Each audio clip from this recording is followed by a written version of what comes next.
یزما دس وکړ چې لاړې یزان دې پخپل بيد دنا او کړم یانا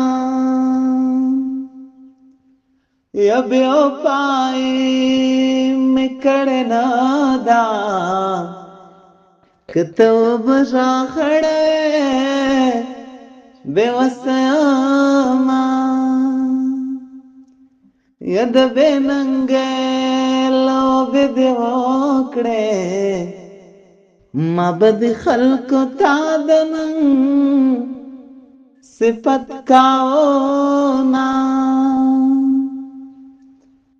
ید بے وسے حت خگوشا ید چا بنگڑو تا کتابنا